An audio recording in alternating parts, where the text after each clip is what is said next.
కూడా నమస్కారం sir. Sir వీళ్ళకి జగన్మోహన్ రెడ్డి గారి పుట్టినరోజు చూసిన దగ్గర నుంచి వీళ్ళకి నిద్ర పట్టట్లే. ఏ రకంగా అసలు ఈ రకంగా ప్రతి గ్రామంలో, ప్రతి వాడలో, ప్రతి వార్డులో జగన్మోహన్ రెడ్డి గారి పుట్టినరోజు వేడుకలు జరుగుతాయని వాళ్ళు అనుకోలే. కానీ ఎక్కడ పట్టినా సరే అదొక తిరణాల జరిగినట్టు ప్రతి గ్రామంలో కూడా జరిగినటువంటి వాటిని చూసుకొని వీళ్ళలో భయం మొదలైంది.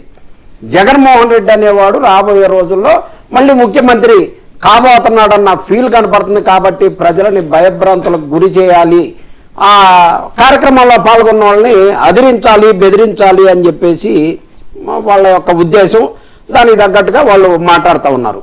ఈరోజు హోమ్ మినిస్టర్ గారు చాలా పెద్ద పెద్ద మాటలు మాట్లాడుతూ ఒక మాజీ ముఖ్యమంత్రి గారిని జగన్మోహన్ రెడ్డి గారికి వార్నింగ్ ఇస్తుందంట.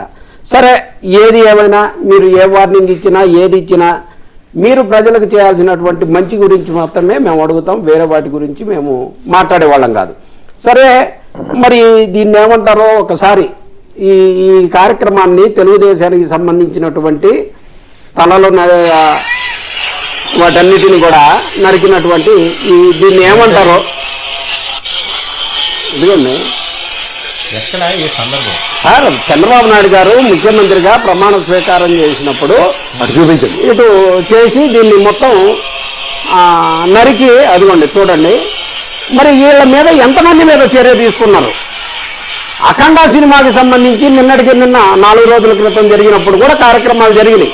మరి ఎందుకని ఈ యొక్క స్వార్థం? మరి ఇంత దీనిగా హోమ్ మినిస్టర్ గారు చెప్పినప్పుడు ఎవరు చేసినా తప్పేనని చెప్పేసి మాట్లాడుంటే ఆ మీద గౌరవం పెరిగేది.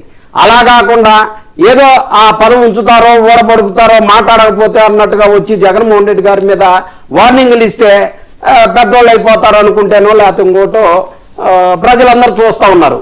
వీళ్ళు ఎంతసేపు కూడా ఈ రప్ప అనే దాని గురించి, ఒక సినిమా డైలాగ్ గురించి వచ్చిన దానికి ఎవరో కార్యకర్త రప్ప అనేటటువంటి పోస్టులు పట్టుకుంటే దాన్ని ఇప్పటికీ 1,00,000 సార్లు మాట్లాడుంటారు. రప్ప గురించి ఎవరైనా మాట్లాడితే అలా చేస్తాం ఇలా చేస్తామని చెప్పేసి. అసలు సినిమా డైలాగుల్లో రకరకాలుగా ఎవరికి నచ్చినట్టుగా వాళ్ళు మాట్లాడుకుంటారు.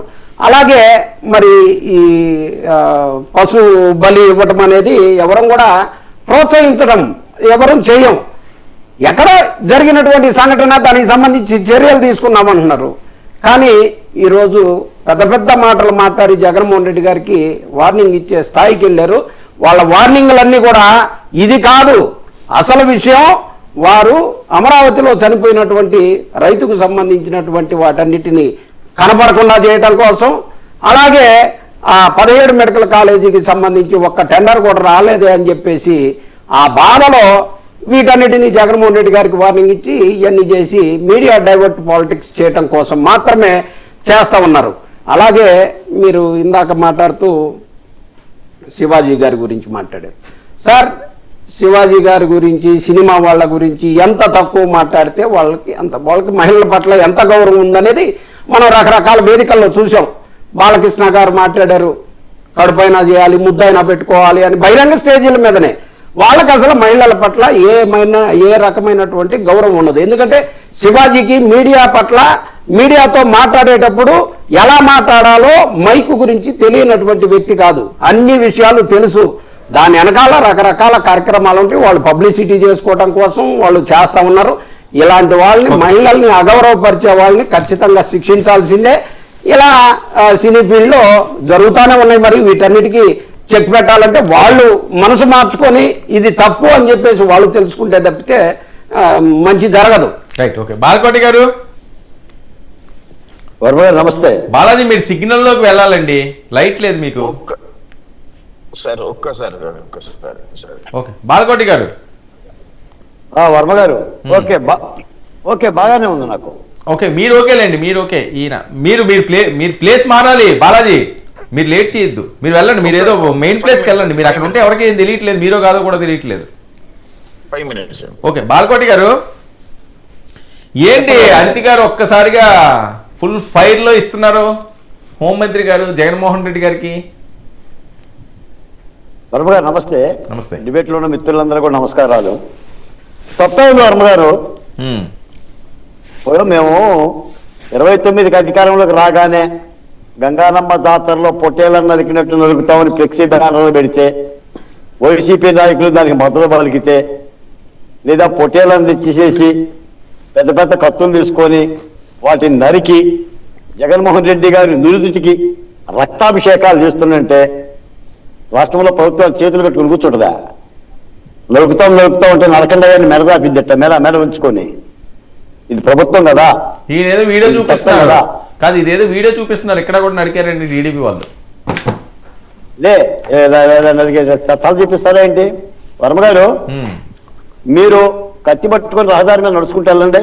ఉమ్. పోలీసులు ఆకుపచ్చని కడువ ఊపుతారా? గ్రీన్ సిగ్నల్ ఇది చూడండి సార్, ఇది చూసి మాట్లాడండి సార్. దాని మీద మాట్లాడిన తర్వాత అదేనా కదా అని చెప్పి గొడ్డలు లేకుండా ఉరికేమని ఒకసారి ఇది చూడండి సార్. పోలీసులు ఏం చేస్తారు? ఒక్కసారి ఇది చూడండి సార్, అదిగో చూడండి. ఏంటిది అది? ఎందుకు కనపడుతుంది? మీకు కనపడదు కదా. తెలుగుదేశానికి సంబంధించి ఏంటిది? చంద్రబాబు నాయుడు గారు ముఖ్యమంత్రి అయిన ఆనందంలో రప్ప రప్ప అంటూ తెలుగుదేశం కార్యకర్తలు గొర్రెల్ని కషాయి వాళ్ళు నరికినట్టు నరుకుతున్నటువంటి కార్యక్రమం సార్. ఇది లైవ్ లో ఉన్నటువంటిది, వేరేది కాదు. ఎక్కడ చిన్నప్పరెడ్డి గారు? సార్ ఎక్కడ ఏంటి అనేది శుభ్రంగా మీరు చూసుకోండి. మీ కండవాళ్ళు గిండవాళ్ళు బ్రహ్మాండం. ఐడియా ఉందా? ఏమన్నా ఉందా? సార్ ఏరియా ఇప్పుడు ఏమి నమ్మాలి, ఏమి నేను నమ్మాలి మాట్లాడుతున్నా తెలియని పరిస్థితి. వరద నమ్మకపోతే నమ్మించగలిగేది అవసరం లేదు కానీ పాల్గొని గారు చెప్పండి. వర్మ గారు, ఈ రప్ప రప్ప మాటకి పేటెంట్ రైట్స్ వైసీపీ పార్టీ